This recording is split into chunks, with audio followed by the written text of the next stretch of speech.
Hello friend, आप सभी का इस वीडियो में हार्दिक स्वागत है। तो ये वीडियो नोबेल पुरस्कार 2022 से संबंधित है, जो कि आपका शॉर्ट वीडियो होगा और ट्रिक से हम लोग पूरा को पूरा देखेंगे मात्र 10 मिनट में। आपने यूट्यूब पे बहुत सी वीडियो देखे होंगे 30-30 मिनट का, एक एक घंटे का पूरा नोबेल पुरस्कार बताया गया है, जबकि नोबेल पुरस्कार सिर्फ 14 लोगों को मिला है और 14 हम भी बताएंगे और ट्रिक से बताएंगे, अच्छे से बताएंगे। तो चलिए एक एक करके स्टार्ट कर लेते हैं। इससे पहले चैनल पर नए तो प्लीज़ चैनल को सब्सक्राइब कर लीजिएगा। तो पहले नोबेल पुरस्कार के बारे में जान लेते हैं कि 1901 से स्टार्ट किया गया था नोबेल पुरस्कार देना। किसकी याद में? तो अल्फ्रेड नोबेल के। किसके?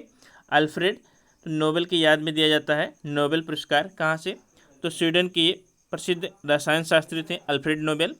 ध्यान में रखना कि शुरुआत में 5 क्षेत्रों में नोबेल पुरस्कार दिया जाता था। याद रखिएगा, शुरुआत में 5 नोबेल क्षेत्रों में नोबेल पुरस्कार दिया जाता था। और अर्थशास्त्र को कब जोड़ा गया? तो अर्थशास्त्र को 1998 में, कब? 1968 में, 1968 में अर्थशास्त्र को इसमें शामिल किया गया।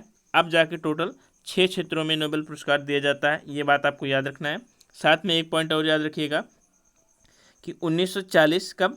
1940 और 42 के बीच में जब द्वितीय विश्व युद्ध चल रहा था, तो उस समय नोबेल पुरस्कार नहीं दिया गया था। तो अभी तक मात्र एक बार ही ऐसा हुआ है कि जब नोबेल पुरस्कार नहीं दिया गया है। तो ध्यान में रखिएगा ये बात। और एक बात याद रखिएगा, शांति का जो नोबेल पुरस्कार होता है वो कहाँ पर दिया जाता है? तो नॉर्वे की राजधानी ओस्लो में। कहाँ? नॉर्वे की राजधानी ओस्लो में दिया जाता है। बाकी सभी स्वीडन की राजधानी स्टॉकहोम में दिया जाता है। तो चलिए अब देखते हैं ट्रिक। चलिए पहले रसायन क्षेत्र से संबंधित ट्रिक देख लेते हैं।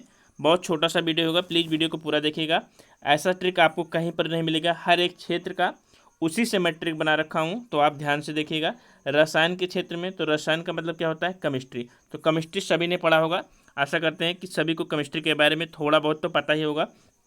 तो चलिए एक एक करके देखते हैं। तो पहला नाम जो है रसायन क्षेत्र में क्या है?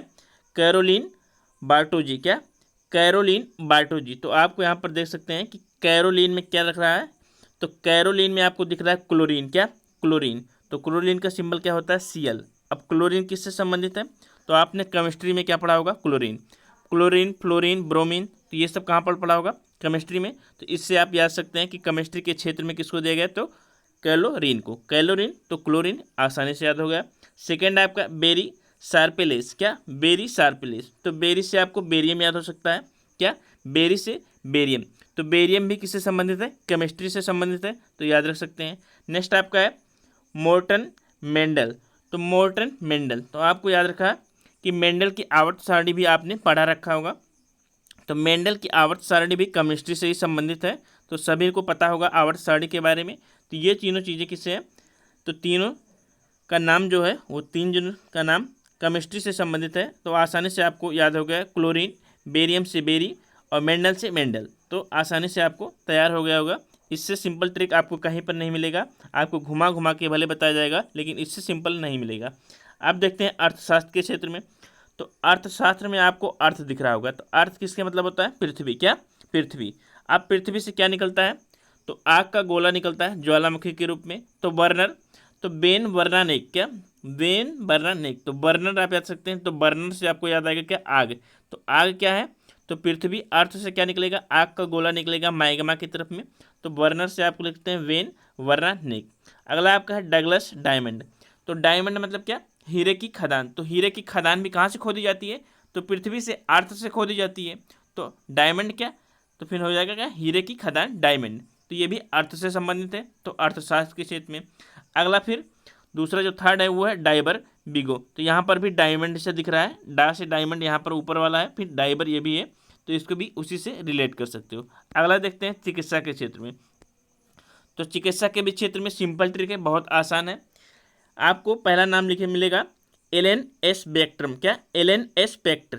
स्पेक्टर, तो स्पेक्ट से आप स्पेक्ट्रम। क्या? तो स्पेक्ट्रम।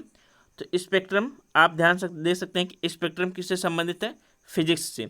आपने स्पेक्ट्रम पढ़ा रखा होगा फिजिक्स का, तो फिजिक्स से रिलेटेड है स्पेक्ट्रम, तो आप उससे रिलेट कर सकते हैं। अगला है जॉन एफ क्लासर। क्या? John F Clauser. तो क्लासर आप क्लाक से रिलेट कर सकते हैं। किससे? क्लासर, क्लाक। तो क्लाक आपने किस में पढ़ा है? फिजिक्स में। क्या? तो फिजिक्स में आपने पेंडुलम पढ़ा होगा। क्या? पेंडुलम। तो पेंडुलम में आप जो क्लॉक आपका रोटेट करता है पेंडुलम, तो उससे भी फिजिक्स से रिलेट कर सकते हैं। अगला आपका है एंटोन। क्या? Anton Zeilinger. क्या? Anton Zeilinger. तो लिंगर आपका श्रिंगर। क्या?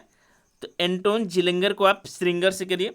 तो श्रिंगर, तो सिंगर, तो सिंगर आपका क्या करता है, ध्वनि निकालता है, क्या, साउंड। तो ध्वनि आप किस में पढ़ते हैं, फिजिक्स में। किस में, फिजिक्स में।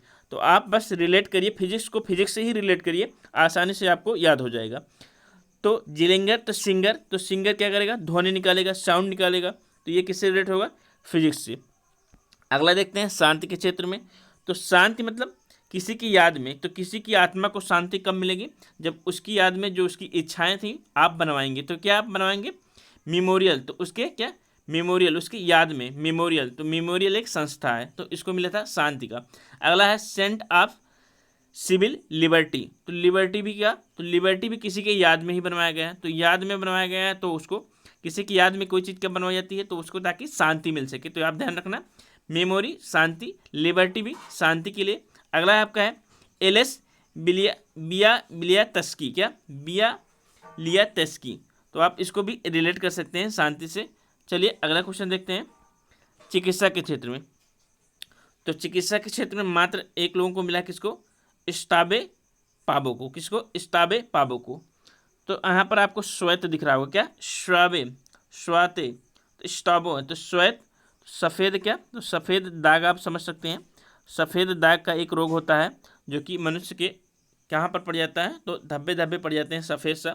तो स्वाते पाबो, तो सफ़ेद दाग, तो सफ़ेद चीज़ यह किससे संबंधित है, चिकित्सा, किससे, डॉक्टर से संबंधित, चिकित्सा से। तो आप याद कर सकते हैं स्टॉबे पाबो। अगला देखते हैं साहित्य के क्षेत्र में। तो एनी एनक्स, तो इसके लिए मेरे पास कोई ट्रिक नहीं है, सॉरी इसके लिए। आप लोगों को पास इसका ट्रिक आता है तो आप लोग प्लीज़ बताइए। एनी एनक्स आप एक याद कर सकते हैं, बाकी सभी ट्रिक से हैं, और उससे सिंपल ट्रिक आपको कहीं नहीं मिलेगा, पूरे यूट्यूब पर आप खोज लीजिएगा। थैंक यू, धन्यवाद। वीडियो अच्छा लगे तो प्लीज़ चैनल को सब्सक्राइब कर लीजिए। Thank you.